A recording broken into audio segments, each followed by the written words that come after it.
the parents of Blessings. Welcome to the show this morning. Thank you so much for being here. Thank you for having us. Thank you. This is Elijah, the daddy, and Bishay, the mummy.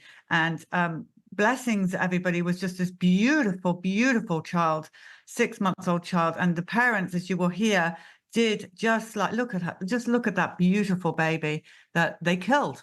They killed this baby with vaccines. And I don't really care what people think about my language on this.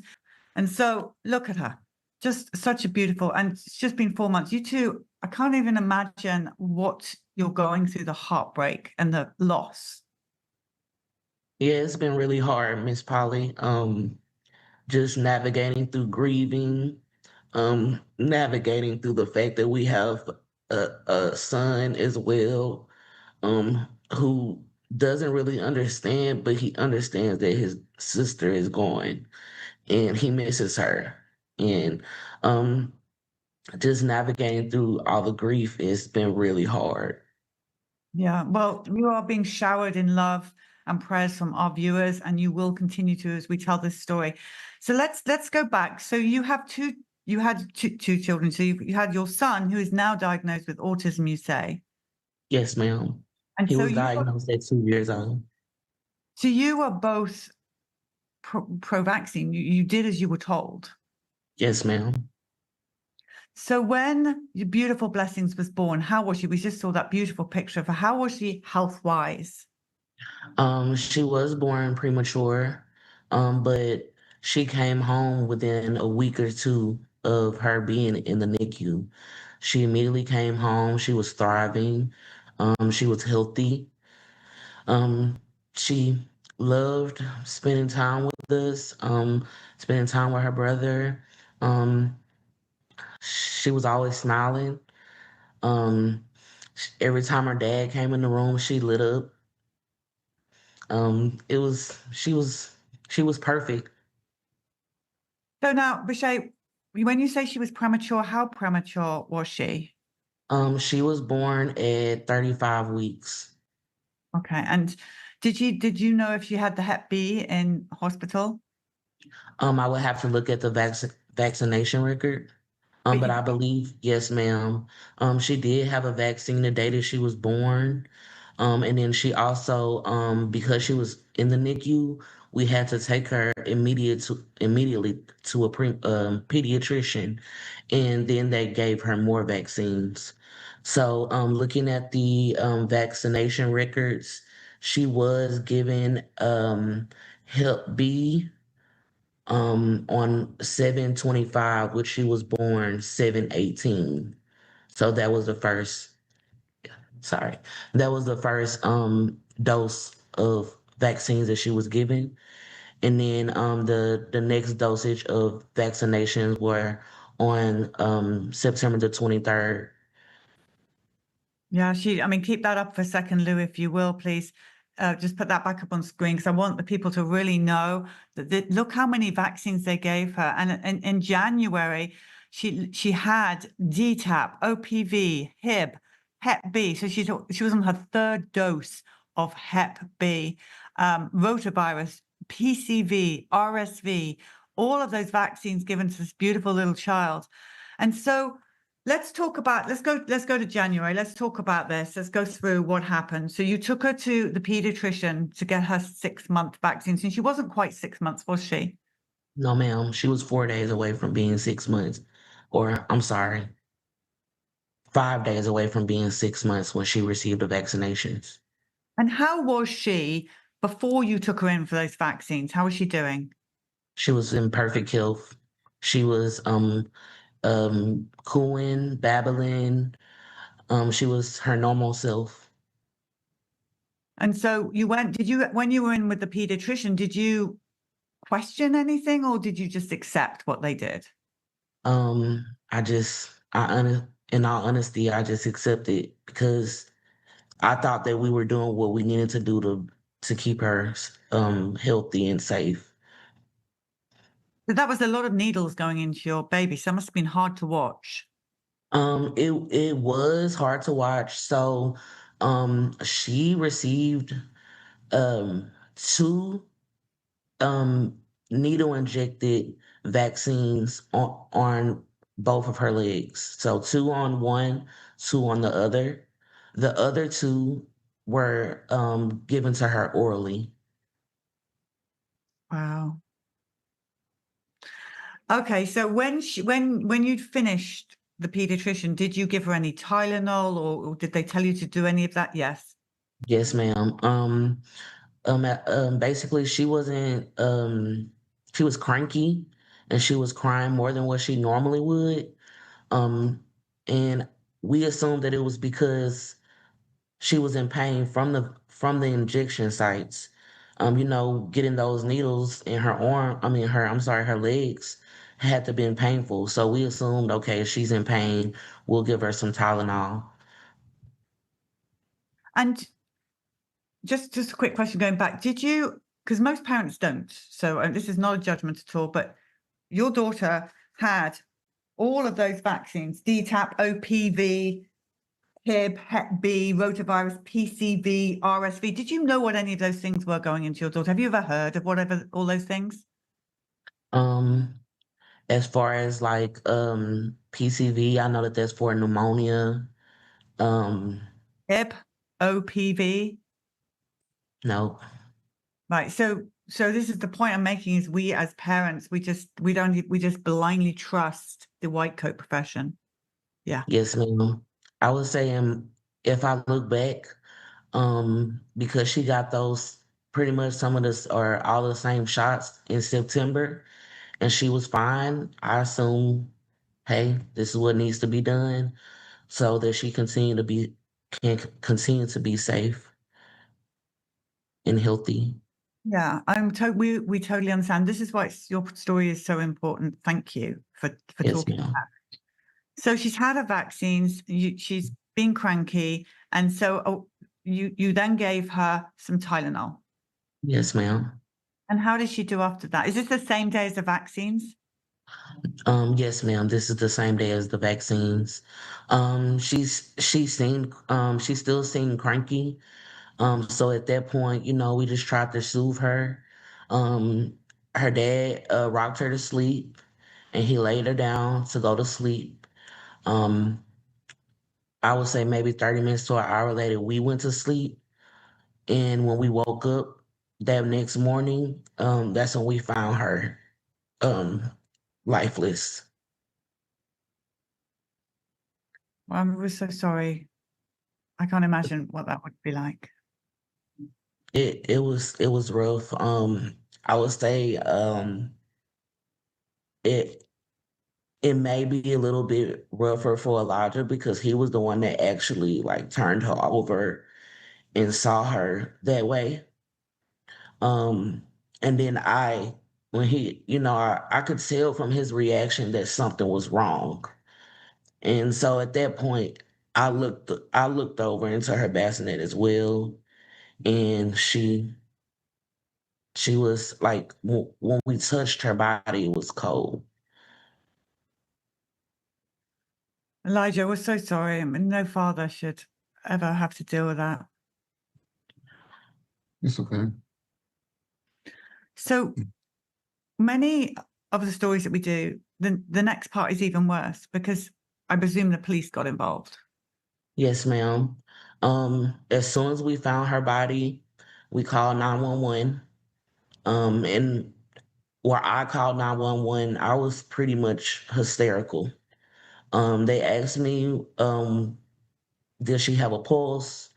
And of course, well, I would say with me, having a degree in criminal justice, I had to study the different mortises. So at that point, I already knew like there was nothing that could be done. The paramedic showed up, and to my assumption, I was right. He basically told the other paramedic like, "Hey, this is a code such and such." I can't remember what it was, but I'm guessing whatever the code or the verbiage they used to say that she was already passed. Um, at that point, the police came as well. They asked us a bunch of questions. like, hey, she's only 5 months. Um, did you guys check on her through the night? And did she wake up during the night? And I would say like she was at the point where she didn't wake up through the night. She slept literally all night, and then she would wake us up, like she would pop her head up, move her neck around, and try to get our attention. And I guess that's another reason why we knew that something was wrong, because she didn't respond and wake up the way she normally does. At that point, the coroner's office came. They had us wait in a different location, which happened to be across the street in a parking lot from my home at the time. They did what they needed to do, and then they called us back in. They asked us, um, her medical history. They asked us, all the questions that they normally would, as far as the coroner is involved. And then they asked us to go into the room and reenact how we found her. And we did that, and then everyone just pulled off and left. And we were left to basically, deal with it on our own. The lead investigator, he never reached out again. Um, the autopsy, of course, was done. He didn't reach out then. Um, they basically just did the autopsy, and they tested for narcotics or drugs and alcohol. And I'm guessing that once they realized she didn't have any of that in her system, they didn't feel the need to pursue like a criminal case, if that makes sense. They basically just left us to deal with it on our own. Um, And what was on the death certificate? What did they put on there? on the death certificate, her cause of death is listed as SIDS, sudden infant death syndrome. At any point, did anyone talk to you about the fact that she just had vaccines? No. I would say the only person that did talk to us was her doctor's office. Later, they reached out, and they let us know that they did report her death to VAERS. They did report it to VAERS, and they asked me to come in and sit down and talk to the person that was over the clinic, but we just declined because at the time we were trying to get legal representation, and he suggested that we just get the various information and not. Well, he basically said that you can sit down and talk to her, but she only wanted to talk to me about VICP. She did ended up talking to me over the phone, and she said she wanted to give me BICP information. But because I had already done my research, I already knew about it. So why, and you were telling me earlier that you did go and speak to someone about legal representation, but they didn't think that they could represent you? Yes, ma'am. So basically, I gathered all the records for him. I got the death certificate from the funeral home. I got the autopsy results, and I emailed them all to him. At that point, he decided that he would take on our case.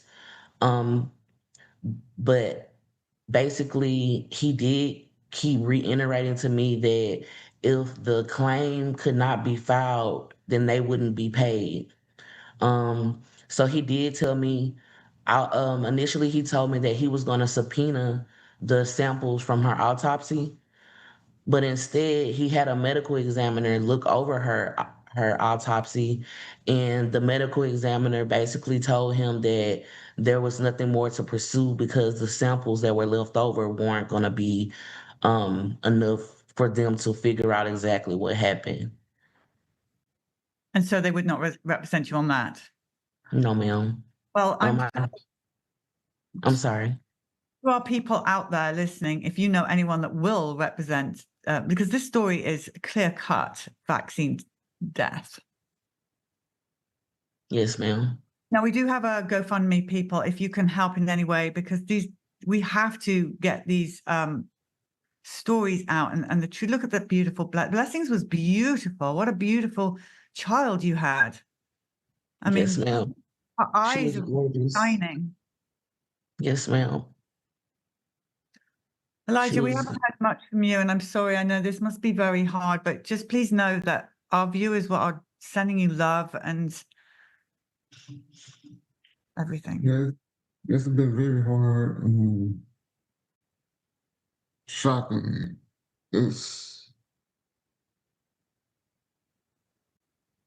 Yeah, no words. Words There's- can't even describe. They can't So even describe. you believe your 3-year-old, now you've done your work on the vaccines, do you believe that your 3-year-old with autism was affected by the vaccines as well? To be honest, Miss Polly, I'm not sure what to believe. Mhm. I'm just I believe that that may have been the case. Um, but I also realized that there's only a statute of limitations of 2 years. And at this time he's 4 years old. So is there something that we should pursue? Is it's like mind boggling. Like, you know, did he get autism from the vaccines? I'm about 90% sure that that was the case. But I wish I had known sooner. Maybe this was a way of us, opening our eyes to see, like, hey, this could have been what made him autistic. Well, Rashay and Elijah, again, we are deeply, deeply sorry that this happened to your absolutely beautiful child. And I've got a feeling that they messed with the wrong parents. And I thank you for coming on when it's only been 4 months since you've lost this beautiful, beautiful child, for your bravery. And I know our people will share this story, and we will be back in contact with you to see if we can get you some help to take this further. Because the loss of Blessing is not just your loss, it's America's loss. She's an American child that had a future ahead of her. Yes, ma'am. Yes, ma'am. We just want justice for her. And we want to bring awareness to someone who may done their research, but they're still on the fence about what they should do. Maybe this will show them like, hey, we shouldn't, and they stand firm on their decision and not let anyone persuade them. Oh, it's so hard watching that footage of your daughter. Yes, ma'am. I look at those videos almost every night. Well, the world's going to know what happened to your daughter. And again, we're so sorry that this happened. And we're so grateful to you both for coming on this morning. Thank you both so much.